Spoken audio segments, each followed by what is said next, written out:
ప్రభువు నందు ప్రియమైన దేవుని బిడ్డలారా, ద్వితీయ ఉపదేశ కాండము గ్రంథము 26వ అధ్యాయము ధ్యానము. ఈ అధ్యాయములో వ్రాయబడిన వచనముల సంఖ్య 19. ఈ 19 వచనాలు 3 భాగాలు.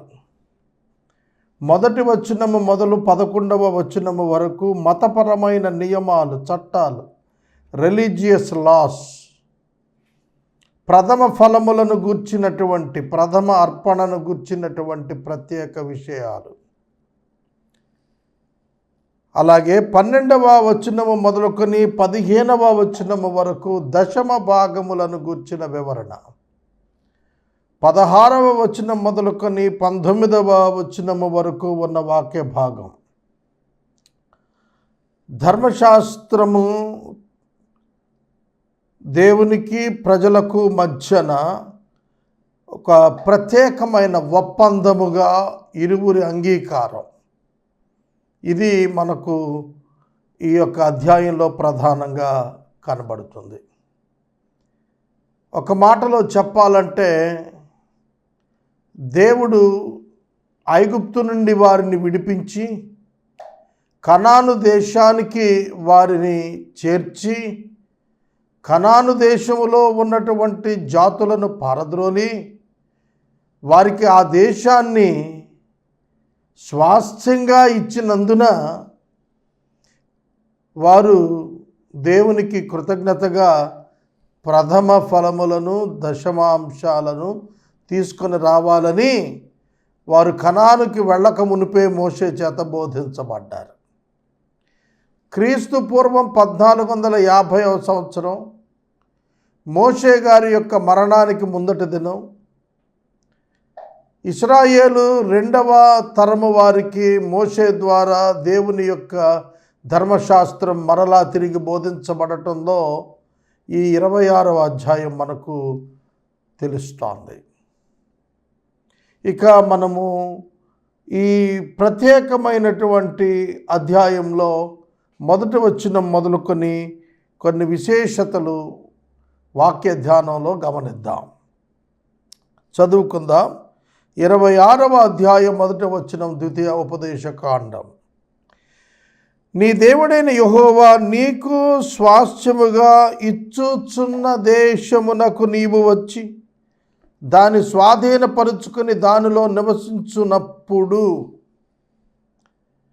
ఇంకా ఈ మాటలు మోషే చెబుతున్నప్పటికీ ఇశ్రాయేలీయులు కనానులోనికి వెళ్ళలేదు. వెళ్ళటానికి ముందు మోయాబు తూర్పు మైదానాల వద్ద వారు విడిది చేసిన సందర్భంలో మోషే వారికి చెబుతున్నాడు, మీరు దేవుడు మీకు ఇస్తున్నటువంటి దేశం, స్వాస్థ్యంగా ఇస్తున్నటువంటి దేశం స్వాధీనపరుచుకోవడానికి మీరు వెళ్ళిన తరువాత ఇలా ఆచరించండి అని చెప్పి కొన్ని మతపరమైనటువంటి రిలీజియస్ లాస్, నియమాలు ఇస్తూ ఉన్నాడు.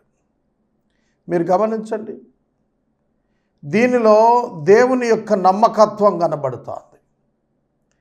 దేవుడు హోరేబు పర్వతం దగ్గర పశువులు కాస్తున్న, గొర్రెలు కాస్తున్న మోషేను పిలిచినప్పుడు చెప్పారు, మోషే, నా ప్రజల యొక్క కన్నీరు చూచాను, నీవు వెళ్ళి వారిని ఫరో చేతుల్లో నుండి విడిపించి ఇక్కడికి తీసుకొనిరా, వారు నన్ను ఆరాధిస్తారు. హోరేబు దగ్గర, సీనాయి దగ్గర వారి పాలు తేనెలు ప్రవహించేటువంటి దేశంలో వారిని నేను ప్రవేశపెడతాను, కనుక వారి విమోచన కొరకు నేను దిగొచ్చానని పిలిచినటువంటి దేవుడు తన నమ్మకత్వాన్ని ఇశ్రాయేలీయుల పట్ల తాను కనపరిచాడు.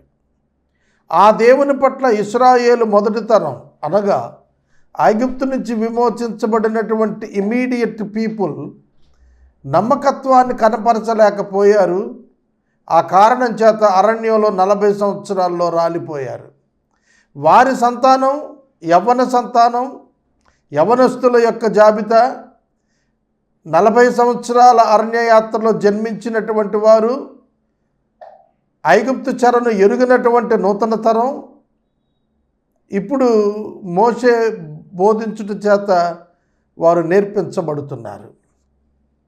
2వ వచనం, నీ దేవుడైన యెహోవా నీకిచ్చుచున్న నీ భూమిలో నుండి నీవు సమకూర్చుకొని భూఫలములన్నింటిలోనూ ప్రథమ ఫలములను తీసుకొని గంపలో ఉంచి నీ దేవుడైన యెహోవా తన నామమునకు మందిరమును ఏర్పరచుకుని స్థలమునకు వెళ్ళి ఆ దినములలో ఉండు యాజకుని యొద్దకు పోయి. చూడండి,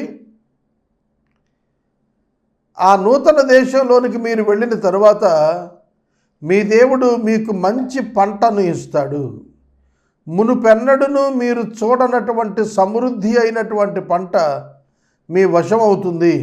ఎందుకంటే అది మోస్ట్ ఫెర్టైల్డ్ ల్యాండ్, పాలు తేనెలు ప్రవహించేటువంటి అద్భుతమైనటువంటి స్థాయి కలిగినటువంటి సారం కలిగినటువంటి భూమి అది. కాబట్టి మీరు దేవుని సన్నిధికి మీ ప్రథమ ఫలములను, మీ యొక్క భూఫలములను, ప్రథమమైన వాటిని, all best, all first and best. చూడండి, దేవుడు ఏం కోరుతున్నాడో తెలిసిన, ఫస్ట్ అండ్ ద బెస్ట్. అది దేవుడు తన స్థానం ఆ విధంగా ఉండాలని కోరుకున్నాడు. ఇశ్రాయేలీయులు కూడా దేవుని యొక్క నమ్మకత్వానికి కృతజ్ఞతగా ఈ యొక్క అర్పణలు తీసుకొని రావాలి. ఎక్కడికి తీసుకుని రావాలి? దేవుడు తన నామము కొరకు ఏర్పరచుకున్నటువంటి గుడారము దగ్గరకు తీసుకుని రావాలి. సొలొమోను గారు వచ్చే వరకు కూడాను దేవాలయము పర్మనెంట్ కన్స్ట్రక్షన్ లేదు. అప్పటి వరకు ప్రత్యక్ష గుడారంలోనే యెహోవా యొక్క మందసం ఉంటూ వారి మధ్యన కొనసాగుతూ వచ్చింది. కనుక వారు ప్రతి సంవత్సరము కూడాను వారి యొక్క ప్రథమ ఫలాలను, వారి యొక్క భూఫలాలను వారు ప్రత్యక్ష గుడారం దగ్గర యాజకుల దగ్గరికి తీసుకుని రావాలి. యాజకులను దేవుడు దేవునికి ప్రజలకు మధ్యన ప్రతినిధులనుగా నియమించాడు. వారు దేవునితో మాట్లాడతారు, దేవుడు వారితో మాట్లాడతాడు. వీరు ప్రజలతో మాట్లాడతారు, యాజకులు. ప్రజలు యాజకులతో మాట్లాడతారు. ఇరువురి మధ్యన అనుసంధానకర్తలుగా దేవుడు వారిని ఏర్పాటు చేసుకున్నట్లుగా మనం చూస్తాం.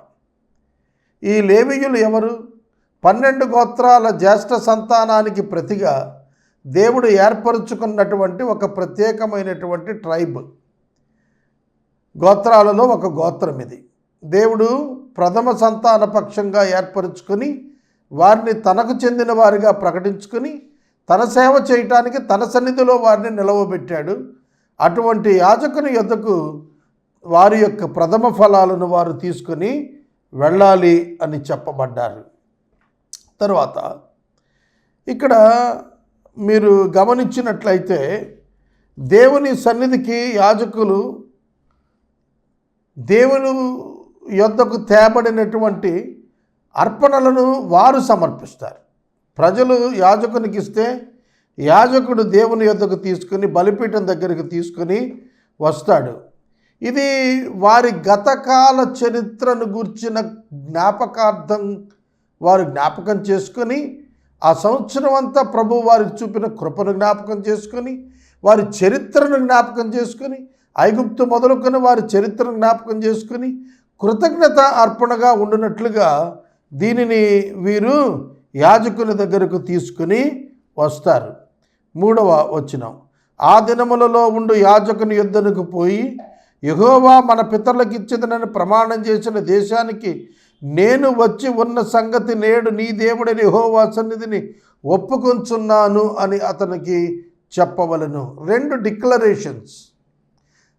డిక్లరేషన్స్, 2 మాటలు, 2 వర్తమానాలు, 2 ఒప్పుకోలులు ఇశ్రాయేలీయులు యాజకుల యొద్ద చేయాలి.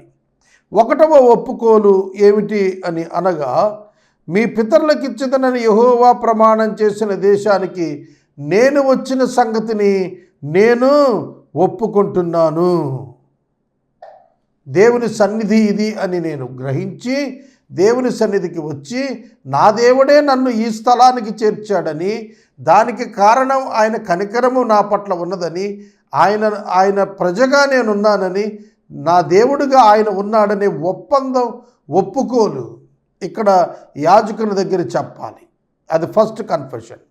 ఆ తర్వాత రెండవ కన్ఫెషన్ మనకు కనిపిస్తుంది 4వ వచనం.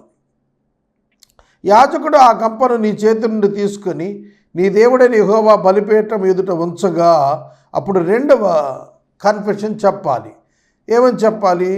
ఆ అర్పణ ఇచ్చినప్పుడు, ఆ అర్పణ దేవుని ఎదుట కనబడుతున్నప్పుడు ఈ ఒప్పుకోలుకు పూనుకోవాలి. నా తండ్రి నశిస్తున్న అరామీ దేశస్థుడు, నా తండ్రి నశిస్తున్న అరామీ దేశస్థుడు అన్నప్పుడు యాకోబును గురించి మాట్లాడుతున్నాడు. యాకోబును గురించి అరామీ దేశస్థుడు అనేటువంటిది బైబిల్లో ఒక్కసారే ఉంది.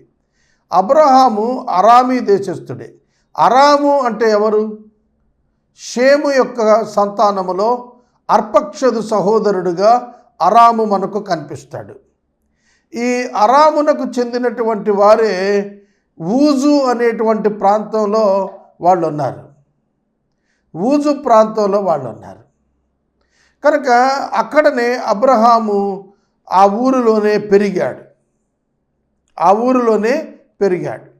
ఊజు అన్న ఊరు అన్న ఒకే పదంగా భావిస్తారు. యోబు గ్రంథంలో మనకు ఊజు దేశం కనిపిస్తుంది. ఇక్కడ అబ్రహామును దేవుడు పిలిచినప్పుడు ఊరు అను ప్రాంతం నుండి అతను పిలిచినట్లుగా మనం చూస్తాం. ఇది అర్మేనియన్ పీపుల్ నివసిస్తున్నటువంటి ప్రాంతం. అది సిరియా ప్రాంతంగా పిలువబడింది బైబిల్లో. ఇప్పుడైతే మనం దాన్ని ఇరాక్గా దేశముగా పిలుస్తూ ఉన్నాం. ఈ యొక్క అరామీ దేశస్థుడైనటువంటి తన యొక్క పితరుడు విగ్రహాలకు మ్రొక్కినటువంటి అనుభవములో ఉన్నటువంటి స్థితిలో ఉండగా అబ్రహామును దేవుడు పిలిచినట్లుగా దేవుని యొక్క వాక్యము మనకు జ్ఞాపకము చేస్తోంది. అంతేకాకుండా పదానరాము అనేటువంటి స్థలానికి యాకోబు వెళ్ళాడు కదా. ఆ స్థలం పదన ఆరాము అంటే అరాము, పదన ఆరాము అని కూడా ఆ యొక్క స్థలాన్ని పిలిచేవారు. తండ్రి నశిస్తున్న అరామీ దేశస్థుడు, అతడు ఐగుప్తుకు వెళ్ళాడు అన్నప్పుడు యాకోబుని గురించి మాట్లాడుతున్నాడు. ఈ మాట ఈ ఒక్క చోట మాత్రమే యాకోబు అరామీ దేశస్థుడు అని చెప్పబడింది. కొద్దిమందితో అక్కడికి పోయి 70 మంది వాళ్ళు వెళ్ళారు. 70 మంది including Joseph and his Sons. యోసేపు అతని 2 కుమారులతో కలిపి 70 మంది. 12 గోత్రాలు వారి యొక్క పిల్లల్లో మగపిల్లలను లెక్కించినప్పుడు 70 మందిగా ఐగుప్తు దేశంలోనికి యాకోబు యోసేపుతో సహా ప్రవేశించినట్లుగా మనకు ఆదికాండం చరిత్ర సాక్ష్యం ఇస్తోంది. కొద్దిమందితో అక్కడికి పోయాడు, పరవాసి అయ్యాడు. అక్కడ ఆ యాకోబు గారు అది తన దేశంగా ఒప్పుకోలేదు. అందుకే యోసేపుతో ప్రమాణం చేయించుకున్నాడు, నేను మరణించినప్పుడు ఈ స్థలంలో నన్ను ఉంచొద్దు, పెట్టద్దు, నన్ను మన దేశానికి తీసుకెళ్ళి అక్కడ నా పితరుల యొక్క సమాధులలో ఉంచమని కోరుకున్నాడు. ఆ విధంగానే యోసేపు ఫరో అనుమతితో యాకోబు యొక్క మృతదేహాన్ని కనాను దేశానికి తీసుకుని వెళ్ళి అక్కడ గ్రాండ్ బరియల్ ఇచ్చాడు. కాబట్టి ఇక్కడ పరవాసిగానే ఉన్నాడు యాకోబు. ఆ తరువాత గొప్పది, బలమైనది, విస్తారమైనది ఆయన జనమయ్యాడు. 70 మందిగా వెళ్ళినటువంటి యాకోబు సంతానం ఐగుప్తు దేశంలో 6 లక్షల కాల్బలంగా వృద్ధి చెందారు. ఎంత విప్లవాత్మకమైనటువంటి విధానంలో జనాభా సంఖ్య పెరిగిపోయిందంటే ఆ దేశంలో ఉన్నవారు అసహ్యపడ్డారట. ఎన్ని ప్రయత్నాలు చేసినా ఫరో ఇశ్రాయేలీయుల జనసంఖ్య పెరుగుదలను ఆపలేకపోయాడు. ఆఖరికి ఫరో పుట్టిన మగపిల్లలందరినీ చంపేయమనేటువంటి ఆజ్ఞ ఇచ్చినప్పటికీ కూడా మోషే కాలానికి వచ్చేటప్పటికి ఇశ్రాయేలీయుల యొక్క సంఖ్య పెరుగుతూనే వచ్చింది. మోషే 80 సంవత్సరాల వయసు వచ్చి ఐగుప్తుకు వెళ్ళి ఐగుప్తులో ఫరోను ధిక్కరించి ఐగుప్తును దేవుని శక్తి చేత నాశనం చేసి వెనకకు తిరిగి 6 లక్షల కల్మనాన్ని తీసుకొచ్చేటప్పుడు మనం చూసినట్లయితే అది అధిక జనంగా కనబడతారు. 70 మంది 6 లక్షల మందిగా విస్తరించడం అంటే అది పురుషుల సంఖ్య. స్త్రీల సంఖ్య వేరు, చిన్నపిల్లల సంఖ్య వేరు, 50 ఏళ్ళు దాటిన వృద్ధుల సంఖ్య వేరు. All together 20 lakhs people. అందరినీ కలుపుకుంటే 20 లక్షల మంది ప్రజలుగా వారు కనపడతారు. వారిలో వారే వివాహాలు చేసుకునేవారు కనుక బయట వారు కాదు వారు. కనుక 70 మంది 20 లక్షల మంది అయ్యారు అని అంటే ఆ జనాభాను మీరు ఒక్కసారి ఊహించండి. అది దేవుని వలన కలిగినటువంటి కార్యంగా మనకు అర్థమవుతుంది. గొప్పదియు బలమైనటువంటిదియు విస్తారమైనటువంటిదియు అని జనమయ్యింది. దానితో ఐగుప్తీయులు ఇశ్రాయేలీయుల మీద అసూయపడి హింస పెట్టడం ప్రారంభించారు. వారి హింస పెట్టడానికి కారణం నిర్గమకాండ 1వ అధ్యాయంలో వ్రాయబడింది. ఫరో అనుకున్నాడు, శత్రువులతో కలిసి మన దేశాన్ని విడిచి వెళ్ళిపోతారు వీళ్ళు, మనకు శత్రువులుగా వీరు తయారవుతారు, ఎందుకంటే మనం వీరిని బానిసలుగా చూస్తున్నాం అని చెప్పి వారిని అణిచివేయటానికి ప్రయత్నాలు చేశాడు. కనుక కఠినమైనటువంటి దాస్యములకు తీసుకెళ్ళాడు, వెట్టి చేయించాడు. అప్పుడు వారు అనగా ఆ పితరులైనటువంటి వారు, వీరికి వారు పితరులు కదా, ఇప్పుడు వింటున్నటువంటి వారు మోషే ద్వారా వింటున్న వారు 2వ తరం వారు. మొదటి తరం వారు పితరులే కదా, ఆ ముందు తరం వారు పితరులే కదా. ఆ పితరులు పెట్టిన మొర యెహోవా విన్నాడు అని వాక్యం సెలవిస్తుంది. నిర్గమకాండం 3వ అధ్యాయం 3-4 వచనాల్లో నేను వారి మొరను వింటిని, వారి మూలుగులను నేను వింటిని, వారిని విడిపించుటకు నేను దిగి వచ్చితిని అని దేవుడు హోరేబు పర్వతం దగ్గర మోషేతో మాట్లాడినట్లుగా వాక్యం సాక్ష్యం ఇస్తున్నది. మనము మన పితరులైన యెహోవాకు మొర్ర పెట్టినప్పుడు యెహోవా మన మొరను విని మన బాధను ప్రయాసమును మనకు కలిగిన హింసను చూచెను. Wonderful God. యెహోవా వినెను, యెహోవా చూచెను. ఒక వ్యక్తిగా యెహోవా కనబడుతున్నాడు. శక్తి కలిగిన వ్యక్తిగా తరువాత వచ్చిన ఆయన రుజువు చేసింది. అప్పుడు యెహోవా బాహుబలము వలన, చాచిన చేతి వలన, మహాభయము వలన, సూచక క్రియల వలన, మహత్కార్యముల వలన ఐగుప్తులో నుండి మనలను రప్పించాడు. వలన వలన వలన వలన వలన 5 పర్యాయాలు వ్రాశాడు వలన అని. 1 బాహుబలము, మైటీ హ్యాండ్. 2 చాచిన చెయ్యి, స్ట్రెచ్డ్ ఆర్మ్. 3 మహాబలము, టెర్రర్. 4 సూచక క్రియ, సైన్స్. 5 మహత్కార్యములు, వండర్స్. 5 రకాలుగా తన శక్తి ప్రదర్శన చేశాడు. మహాబలము అనేటువంటి మాట మైటీ హ్యాండ్ అని ఇంగ్లీష్లో ఉంటుంది.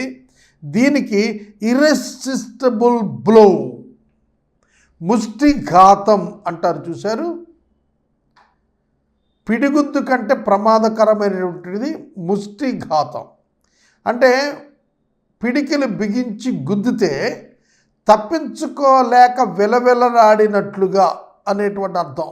మహాబలము అంటే తప్పించుకోలేని ముష్టిఘాతం. ఇది ఒక విధంగా సమ్మెట సుత్తి దెబ్బ పడినట్లుగా ఉంటుందట. శత్రువు మీద ఒక సమ్మెటతో ఒకరిని కొడితే ఎట్లా ఉంటుందో అట్లా ఉంటుందట దేవుని యొక్క మహాబలం. స్నేహితుల కొరకు పోట్లాడేటువంటి ఒక స్నేహితునిగా దేవుడు ఇక్కడ మనకు కనిపిస్తున్నాడు. స్ట్రెచ్డ్ హ్యాండ్ అన్నప్పుడు, స్ట్రెచ్డ్ ఆర్మ్ అన్నప్పుడు వరుసగా విజయవంతమైన నాశనము చేసే గొప్ప కార్యాలతో వారి మీద విరుచుకుపడ్డాడు అని అర్థం. మహాభయాలు, టెర్రర్ అంటే ఫీలింగ్ ఆఫ్ యాంగ్జైటీ, ఆందోళన కలిగించే, భీతి కొలిపేటువంటి 10 రకాలైనటువంటి తెగుళ్లను ఐగుప్తు దేశం మీద ప్రయోగించాడు దేవుడు. దేవుని ప్రత్యక్ష సన్నిధి, సైన్స్, సూచక క్రియ రూపంలో అనగా ఒక పిల్లర్కి, ఒక స్తంభానికి ఒకవైపున అగ్నిస్తంభం, మరొక వైపున మేఘస్తంభం. ఐగుప్తీయుల వైపున మేఘస్తంభం, ఇశ్రాయేలీయుల వైపున అగ్నిస్తంభంగా ఉండి దారి చూపించాడు ఇశ్రాయేలీయులకు, నిరోధించాడు ఐగుప్తీయులను. ఒకే స్తంభంలో ఒక పక్కన అగ్ని, మరొక పక్కన చీకటి ఉండేటట్లుగా ఆయన సూచక క్రియ ఆయన చేశాడు. అలాగే నోరు తెరుచుకుని అవాక్కు అయ్యేటట్లుగా కళ్ళతో చూసిన నమ్మలేని కార్యం, సూపర్ నేచురల్ యాక్షన్స్ అన్నీ కూడా దేవుడు వారి మీద కృమ్మరించాడు. 5 విధములుగా దేవుడు రియాక్ట్ అయ్యి ఆ ఐగుప్తు ప్రజలను సర్వనాశనం చేశాడు. ఫరో యొక్క గర్వమును సంపూర్తిగా విరుగగొట్టి ఇజ్రాయేలు ప్రజలను ఐగుప్తు నుంచి తన బలమైనటువంటి హస్తంతో ఆయన ఒక గ్రద్ద తన పిల్లను తన భుజము మీద పెట్టుకొని వచ్చినట్లుగా, తన రెక్కల మీద పెట్టుకొని వచ్చినట్లుగా దేవుడు ఇశ్రాయేలు జనాంగాన్ని ఐగుప్తు నుంచి వెలుపలికి తాను స్వయంగా పూనుకొని తీసుకొని వచ్చాడు. ఇది ఎంత అద్భుతమైనటువంటి ప్రక్రియ. అక్కడి నుంచి రప్పించి ఈ స్థలమునకు మనలను చేర్చి, చూడండి, అక్కడి నుంచి రప్పించాడు, ఈ స్థలానికి చేర్చాడు. మధ్యలో 40 సంవత్సరాలు ఉంది. ఒక మాటకు మధ్య 40 సంవత్సరాల కాల వ్యవధి ఉంది. 8వ వచనం ముగింపు మాట, రప్పించాడు ఐగుప్తు నుండి. 9వ అధ్యాయం మొదటి మాట, ఈ స్థలమునకు మనల్ని చేర్చి, అంటే కనాను దేశానికి మనల్ని చేర్చాడు. ఈ 2 మాటల మధ్య 40 సంవత్సరాల వ్యవధి ఉంది. బయలుదేరి వచ్చినటువంటి వారు రాలిపోయారు. వారికి పుట్టిన నూతన తరం యవన విభాగం ప్రవేశించారు. ఇది మనం అర్థం చేసుకోవాలి. పాలు తేనెలు ప్రవహించు దేశమయ్యున్న ఈ దేశమును మనకు ఇచ్చెను. That is the love and compassion of God towards Israel. ఇశ్రాయేలీల పక్షంగా దేవుని యొక్క ప్రేమ కనికరాలు చూడండి. అక్కడ అప్పటికే నివసిస్తున్న 7 తెగల ప్రజలను దేవుడే స్వయంగా ఇశ్రాయేలు యుద్ధం చేస్తుండగా తరిమివేసి ఆ స్థలాన్ని స్వాధీనం చేశాడు. కనుక 10వ వచనం ప్రారంభం మాట, కాబట్టి పై 9 వచనాలలో చెప్పిన మాటలను బట్టి అని అర్థం. పై 9 వచనాలు ఏం చేశాడు? 2 కన్ఫెషన్స్ ఇచ్చాడు. ఒకటి, నా దేవుడైన యెహోవా నన్ను విమోచించి ఈ స్థలానికి తెచ్చాడని. 2, నా దేవుడైనటువంటి యెహోవా విమోచించిన విధానం ఇది అని చెప్పి ఒప్పుకుని, ఈ 2 స్టేట్మెంట్స్ కూడా యాజకుని ఎదుట ఒక ఒప్పందము వలె అతడు తెలియచేస్తూ వచ్చాడు. తన యొక్క నమ్మకత్వం దేవుడు తన పట్ల, ఇజ్రాయేలు పట్ల చూపాడు అనేది వారు గ్రహించినట్లుగా వారు ఒప్పుకుంటున్నారు. కాబట్టి యెహోవా నీవే నాకు ఇచ్చిన భూమి యొక్క ప్రథమ ఫలాలను నేను నీకు తెచ్చి ఉన్నానని నీ దేవుడైన యెహోవా సన్నిధిని చెప్పి, నీ దేవుడైన యెహోవా సన్నిధి దాన్ని పెట్టి, నీ దేవుడైన యెహోవా సన్నిధిని నమస్కారం చేసి, నీకు నీ ఇంటి వారికి నీ దేవుడైన యెహోవా దయచేసిన మేలంతటి విషయమును నీవును లేవీయులు నీ దేశంలో ఉన్న పరదేశులు సంతోషించాలి. ఇక్కడ నీ దేవుడైన యెహోవా అనే పదం 4 సార్లు ఉపయోగించాడు. ఒకే పదం, నీ దేవుడైన యెహోవా, నీ దేవుడైన యెహోవా. He is their personal God. They are his personal people. వారు దేవుని యొక్క వ్యక్తిగత ప్రజలు. ఆ ప్రజలకు దేవుడు వ్యక్తిగతమైనటువంటి దేవుడుగా కనిపిస్తున్నాడు. నీవే నాకు ఇచ్చావయ్యా ఈ భూమి యొక్క ఫలాలు, నేను తీసుకొచ్చాను. సమస్తమైనటువంటి భూమి నీదే, భూమి మీద ఉన్న సమస్తము నీదే, నీవు మాకిచ్చావు, మేము అనుభవిస్తున్నాము. ఇది మాది కాదు, మా గొప్పతనం కాదు, మా వ్యవసాయము కాదు, మేము పండించిన గొప్ప కాదు, ఇది నువ్వు మాకిచ్చినటువంటిది, మేము నీకు తెచ్చిస్తున్నాము.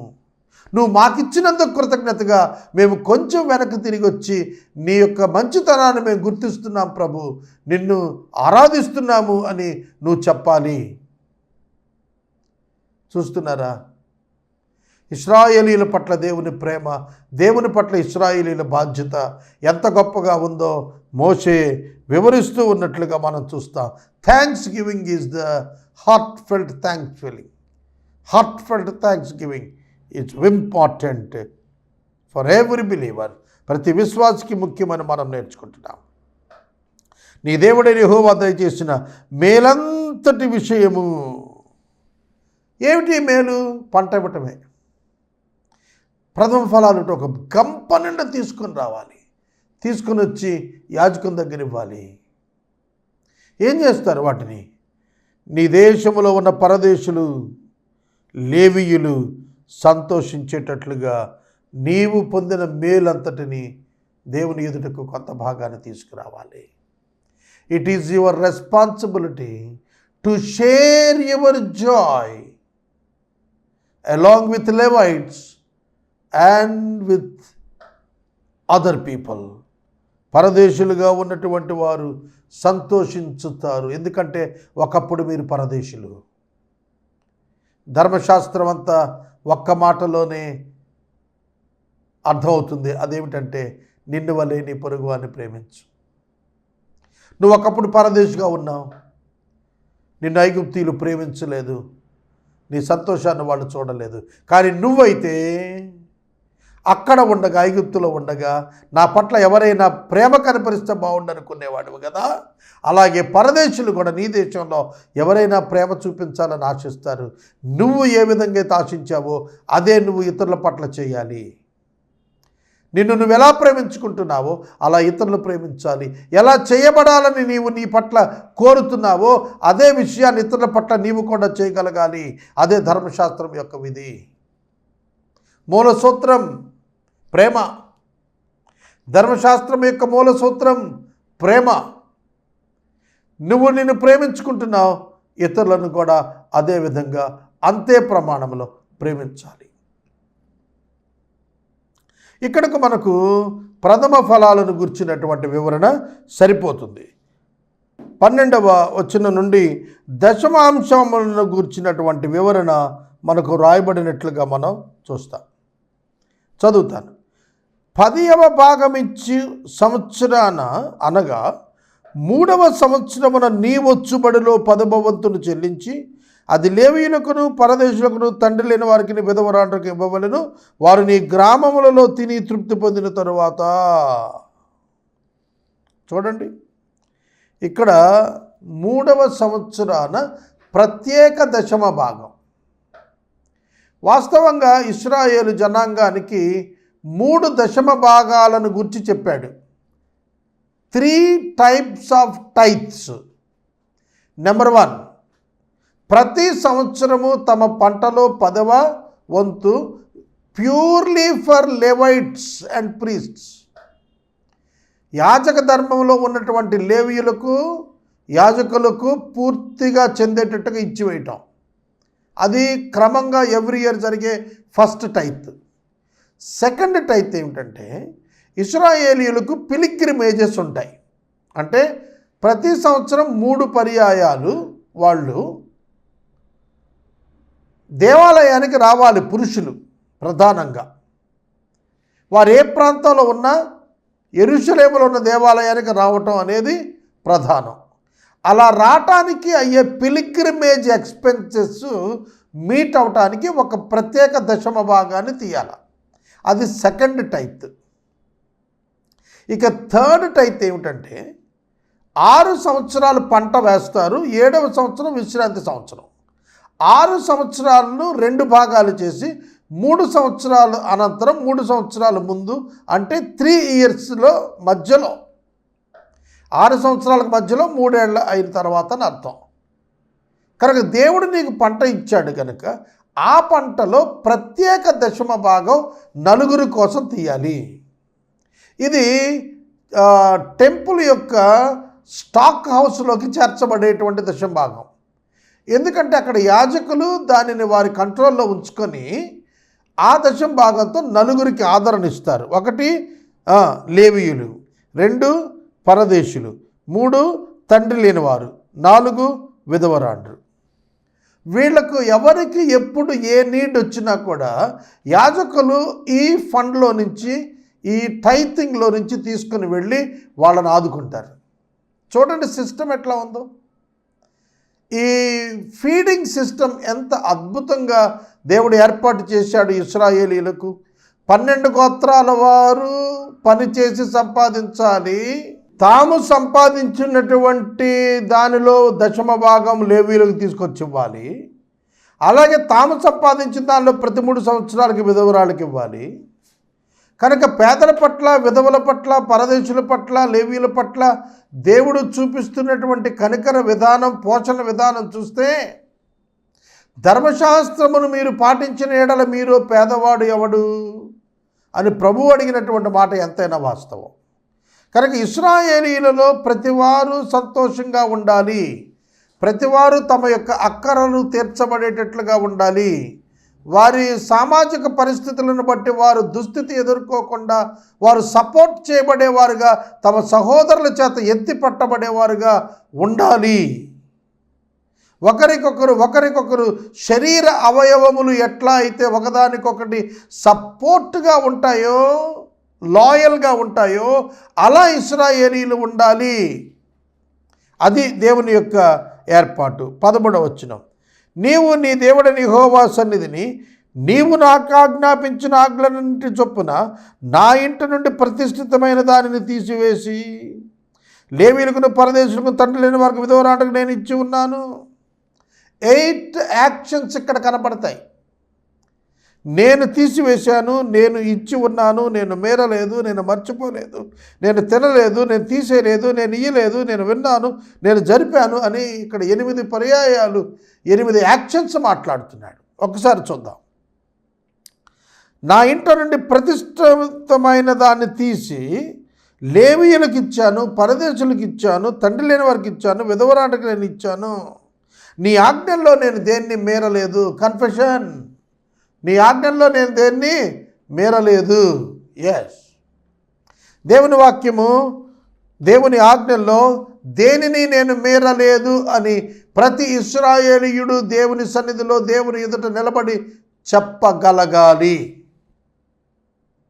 దాట్ షుడ్ హ్యాపెన్, అది జరగాలి. తర్వాత దేన్ని నేను మర్చిపోలేదు. చూడండి ఈ కన్ఫెషన్స్ ఎట్లున్నాయో. నేను మర్చిపోయానండి అంటే కుదరదు, పొరపాటు అయిందంటే కుదరదు. You must aware of all kinds of law of God.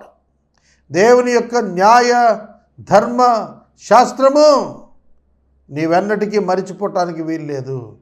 అందుకే 13వ సంవత్సరం యూదుడికి వచ్చేటప్పటికే యూదులు ధర్మశాస్త్రాన్ని కంటత పెట్టిన వారుగా ఉండాలి, కంటత పెట్టిన వారుగా ఉండాలి. చట్టాలు తెలిస్తే బాధ్యత వస్తుంది. చట్టాలు తెలిస్తే లా అండ్ ఆర్డర్ కంట్రోల్లో ఉంటుంది. చట్టాలు తెలిస్తే క్రైమ్ రేట్ తగ్గిపోతుంది. సహోదరుడా, సహోదరి, ఏ క్రైమ్కి ఏ పనిష్మెంటో సంపూర్ణంగా తెలిస్తే, నాలెడ్జ్ ఉంటే ఆ వ్యక్తి ఆ క్రైమ్ చేయటానికి భయపడతాడు, జాగ్రత్తగా ఉంటాడు. అందుకే ఇశ్రాయేలు దేశం సంపన్న దేశంగా మారటానికి, ప్రపంచ దేశాలకు ఒక గొప్ప సవాలుతో కూడిన దేశంగా అభివృద్ధి చెందటానికి అక్కడున్నటువంటి లా, దాని ఇంపోజింగ్ సిస్టమ్ కారణం. నేను దుఃఖంలో ఉన్నప్పుడు దానిలో కొంచెమైనా తినలేదు. Never misuse the law. అపవిత్రుడనై ఉన్నప్పుడు దాన్ని తీసివేయలేదు. చనిపోయిన వారి విషయమై దానిలో ఏది నేను ఇయ్యలేదు. నా దేవుడైన యెహోవా మాట విని నీవు నాకు ఆజ్ఞాపించినట్టు సమస్తం జరిపించాను. ఈ ఫండ్లో నుంచి చనిపోయిన వారి యొక్క ఫ్యూనరల్ ఎక్స్పెన్సెస్ కూడా ఇచ్చేవారు. ఆ తర్వాత చనిపోయిన వ్యక్తి యొక్క బంధువులు కొన్ని దినాలు మార్నింగ్ డేస్, విలాప దినాలు, దుఃఖ దినాలు గడిపేవారు. అప్పుడు వాళ్ళ ఫీడింగ్ కూడా ఈ ఫండ్లో నుంచే ఇచ్చేవారు. విగ్రహాలకు కానీ చచ్చిన వారి పేరిట కానీ ఆ డబ్బు ఖర్చు పెట్టేవారు కాదు. అది కొరింథీ సంఘానికి కూడా పౌలు గారు చెప్పాడు, విగ్రహార్పితం మేము తినము అని. కనుక ఈ డబ్బును ప్రజా ప్రయోజనం కొరకు వినియోగించటం కొరకు ఒక స్పెషల్ టైత్గా 3rd టైత్ ఇవ్వాలి అనేది చెప్పబడింది. 15వ వచనం, నీ పరిశుద్ధ ఆలయముకు ఆకాశములో నుండి చూచి నీ జనులైన ఇశ్రాయేలీయులను పాలు తేనెలు ప్రపంచ దేశము అని నీవు మా పితరులతో ప్రమాణం చేసినట్లు మాకిచ్చి ఉన్న దేశమును ఆశీర్వదించమని చెప్పాలి. దేశభక్తి నేర్పించాడు దేవుడు, దేశం మీద ప్రేమ నేర్పించాడు. దేశం అంటే మనిషి, మట్టి కాదు. కనుక ఇశ్రాయేలీల పట్ల ప్రేమ బాధ్యత కలిగి ఉండటం నేర్చుకున్నారు. మా దేశాన్ని ఆశీర్వదించు అని ప్రతి ఒక్కడు అడుగుతాడు. మా దేశం ఆశీర్వదించబడాలి అన్నవాడు కరప్షన్ ఎట్లా చేస్తాడు? కరప్షన్ చేయడు. మా దేశం ఆశీర్వదించబడాలి అన్నవాడు బ్రైబరీ ఎట్లా చేస్తాడు? బ్రైబరీ చేయడు. లంచగొండితనం చేయడు, అవినీతికి పాల్పడడు, కల్తీ చేయడు. ఆ కన్సర్న్ ఉండాలి. నా దేశం బాగుండాలి, నా దేశం ఆశీర్వదించబడాలి, నా దేశం సంతోషంగా ఉండాలి, నా దేశ నివాసులందరూ భద్రంగా ఉండాలి, నా దేశంలో శాంతి ఉండాలి, నా దేశంలో సమాధానం ఉండాలి, నా దేశంలో న్యాయం ఉండాలి, నా దేశంలో ప్రేమ ప్రవహించాలి అని ఏ దేశంలో ఉన్న వ్యక్తి అనుకుంటాడో ఆ వ్యక్తి దేశానికి క్షేమకరంగా మారుతాడు. They must be loyal to their country. ఇశ్రాయేలు యుద్ధాలను గురించి ఈ మధ్యన మనం టెలివిజన్స్లో చూస్తున్నాం. అందులో చూడండి, ఒక్క ప్రాణం పోగొట్టడానికి కూడా ఇజ్రాయెల్ ప్రెసిడెంట్ ఒప్పుకోడు. ఒక్కరికి అన్యాయం జరిగితే ఇజ్రాయేల్ దేశం అంతా తిరగబడద్ది. ఇజ్రాయెల్లో ఎవరికైనా హింస ఎదురైతే దేశం అంతా ఏడుస్తారు. ఇజ్రాయేలీలో ఎవరికైనా సంతోషం కలిగిస్తే దేశం అంతా సంతోషిస్తారు. ఆ కంట్రీ నేషనల్ స్పిరిట్ వారిలో దేవుడు ఏర్పాటు చేశాడు. కాబట్టి 12వ వచనం నుండి 15వ వచనం వరకు దేశము ఆశీర్వదించబడినట్లుగా దశమ భాగముల సమర్పణను గురించి చెప్పబడింది. 16 నుండి 19వ వచనము వరకు కొన్ని ప్రత్యేకమైనటువంటి ఒప్పందాలు, దేవుడు ప్రజలతో, ప్రజలు దేవునితో ఏ విధమైన ఒప్పందం కలిగి ఉన్నారో చెబుతాడు ఇక్కడ. ఈ కట్టడలను విధులను గైకొనమని నీ దేవుడైన యెహోవా నీకు ఆజ్ఞాపించి ఉన్నాడు గనుక నీవు నీ పూర్ణ హృదయముతో పూర్ణాత్మతో వాటిని అనుసరించి నడుచుకోవాలి.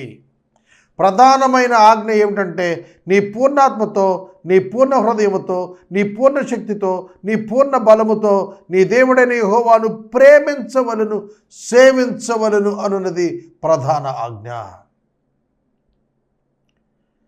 అది ఒప్పందము. యెహోవాయే నీకు దేవుడై ఉన్నాడని నీవు ఆయన మార్గాల యందు నడిచి ఆయన కట్టడలు, ఆజ్ఞలు, విధులు అనుసరించి ఆయన మాట వింటానని నేడు ఆయనకు మాట ఇచ్చితివి. దేవునికి మాట ఇస్తున్నటువంటి దేవుని యొక్క ప్రజలు ఇక్కడ కనబడుతున్నారు. ప్రజలను ఆశీర్వదిస్తానన్నటువంటి దేవుణ్ణి తర్వాత వచనంలో చూపించాడు. దేవునికి మాట ఇవ్వటం అంటే ఏమిటి? మాట ఇవ్వటం అంటే ఏమిటి? హీబ్రూలో అమర్, AMAR, అమర్ అని పిలిచారు మాట ఇవ్వటాన్ని. అంటే దాని అర్థం ఏంటంటే టు బీ ట్రూ, సత్యవంతంగా ఉండటం, వాగ్దానం చేయటం, certified, published, reported, answered, appointed అనేటువంటి అర్థాలు. మాట తప్పిపోయేదిగా ఎన్నడూ వారి మధ్య ఉంటాకు వీల్లేదు. మాట ఇచ్చాడు దేవునితో అంటే నెరవేర్చాలి. దేవుడు మాట ఇచ్చాడంటే నెరవేర్చి తీరుతాడు. అది వారి మధ్యన ఒప్పందం. వారి మధ్యన ఒప్పందం మాటే. వారి మధ్యన ఒప్పందము మాటయే. ద వర్డ్ ఇట్ సెల్ఫ్ మాట మాత్రమే వారిద్దరి మధ్యన ఒప్పందం. Only agreement. 18వ వచనం, మరియు యెహోవా నీతో చెప్పినట్లు నీవే తనకు స్వాస్థ జనమయుండి తన ఆజ్ఞలను గైకొంటావని తాను సృజించిన సమస్త జనముల కంటే నీకు కీర్తి, ఘనత, పేరు కలిగేటట్లు నిన్ను హెచ్చిస్తాడని ఆయన సెలవిచ్చినట్లు నీ దేవుడైన యెహోవాకు ప్రతిష్ఠిత జనమై నీవు ఉందువని యెహోవా ఈ దినమున ప్రకటించెను. That is God's commitment towards people Israel. Israel's commitment towards people మాట వినటం, దేవుని మాట చొప్పున బ్రతకటం, అనుసరించటం. Commitment towards Israel. ఇశ్రాయేలీల పక్షంగా దేవుని యొక్క కమిట్మెంట్ ఏమిటంటే వారికి కీర్తి, ఘనత, పేరు. సమస్త జనుల కంటే కీర్తి, ఘనత, పేరు ఇప్పటికీ అదే రుజువు కనబడుతోంది. ఇప్పటికీ ప్రపంచ దేశాల్లో గొప్ప దేశంగా జ్ఞానయుక్తమైన దేశంగా, అద్భుతమైనటువంటి దేశంగా కొనియాడబడుతోంది ఇశ్రాయేలు దేశం. ఎప్పుడు వాగ్దానం చేశాడు? ఇప్పటికి 3500 సంవత్సరాల క్రితం దేవుడు వాగ్దానం చేశాడు. కీర్తి, ఘనత, పేరు ఇస్తా అన్నాడు. మిగిలిన దేశాల కంటే ఇప్పుడు ఇచ్చాడు. ఇశ్రాయేలును జయించడం సాధ్యం కాదని ఇవాళ వ్యాఖ్యాతలు చెప్పేటట్టుగా ఇశ్రాయేలునకు ఘనమైన పేరు ఇచ్చాడు. ఇశ్రాయేలీలకే కాదు, యేసుక్రీస్తు నామమునందు విశ్వాసం ఉంచిన ప్రతి క్రైస్తవునికి కూడా దేవుడు ఇదే వాగ్దానం ఇస్తున్నాడు. కీర్తి, ఘనత, పేరు, ప్రతిష్ట దేవుడు మనకిస్తాడు మిగిలిన జనాంగం కంటే. ఎప్పుడైతే మనం దేవుని వాక్యాన్ని అనుసరించి నడుస్తామో, దేవుని మార్గములలో నడుస్తామో, దేవుని యొక్క వాక్యాన్ని వెంబడిస్తామో, ఆటోమేటిక్గా దేవుని నుంచి మనకు ఘనత వచ్చేస్తుంది. నేను 33-34 సంవత్సరాల సేవా జీవితం అనుభవంలో చెబుతున్నాను. విద్యలో వైఫల్యం చెందినటువంటి స్థాయిలో ఉన్నటువంటి నన్ను దేవుడు తన వాక్యం ద్వారా హెచ్చించి అనేకుల మధ్యన ఘనపరిచి పేరు ప్రతిష్టలనిచ్చి ఆయన నన్ను సన్మానించాడు. గాడ్ హ్యాస్ ఎగ్జాల్టెడ్ మీ. దేవుడు నన్ను ఘనపరిచాడు, ఖ్యాతి చెందేటట్లుగా చేశాడు. అది నా వల్ల కాలేదు, అది దేవుని మహాకృప. కారణం ఆయన ఇచ్చిన మాట. ఆయన నా పక్షంగా ఇచ్చిన మాట ఆయన నెరవేరుస్తాడు. నేను ఆయన పక్షంగా ఇచ్చేవాడిని నెరవేర్చాలనే స్పృహ కలిగి ఉండాలి. అదే 26వ అధ్యాయంలో ఇది ప్రత్యేకమైనటువంటిదిగా మనవి చేస్తున్నాను. ప్రతిష్ఠితమైన జనమై ఉంటావని ఈ దినాన ప్రకటించాడు దేవుడు. You are special people of God. మీరు దేవునికి ప్రతిష్ఠిత జనం. ప్రతిష్ఠిత అర్పణ, ప్రతిష్ఠిత దశమ భాగం, ప్రతిష్ఠిత జనం ఈ అధ్యాయంలో మనకు కనబడతారు. మిగిలిన పంట నుండి దేవునికి అర్పించే పంటను సెట్ అపార్ట్, ప్రత్యేకించాలి. అంటే that will become holy. Holy offerings, holy tithing, holy people. పరిశుద్ధ జనాంగముగా దేవుడు ఇశ్రాయేలును పిలిచాడు, మనలను పిలిచాడు. క్రైస్తవుడు దేవునికి పరిశుద్ధ జనాంగం. చీకటిలో నుండి వెలుగులోనికి పిలువబడిన, ఆశ్చర్యకరమైన వెలుగులోకి పిలువబడినటువంటి జనాంగం క్రైస్తవులు. క్రీస్తుని ఎరిగినటువంటి వాడు నిత్యజీవము కలిగిన వారికి ఆశీర్వదించబడ్డాడు. క్రీస్తుని అంగీకరించిన వెంటనే ఆ వ్యక్తి యొక్క సమస్త జీవితము మీద దేవుడు అధికారమును పొందినటువంటి వాడై సంపూర్ణమైనటువంటి బాధ్యతా స్వీకరణ దేవుడు ఆ వ్యక్తి మీద తీసుకుంటాడని వాక్యం చదివిస్తోంది. అతడు నడుచుట, పడుట, లేచుట అన్నీ ఆయన వశంలోకి వెళ్ళిపోతాయి. Such a great God and kind God. అటువంటి గొప్ప దేవుణ్ణి, అటువంటి మంచి దేవుణ్ణి, కనికరంగల దేవుణ్ణి మనం కూడా కలిగి ఉన్నాం. ఈ వచనం దగ్గర నేను 26వ అధ్యాయాన్ని ముగిస్తూ ఉన్నాను.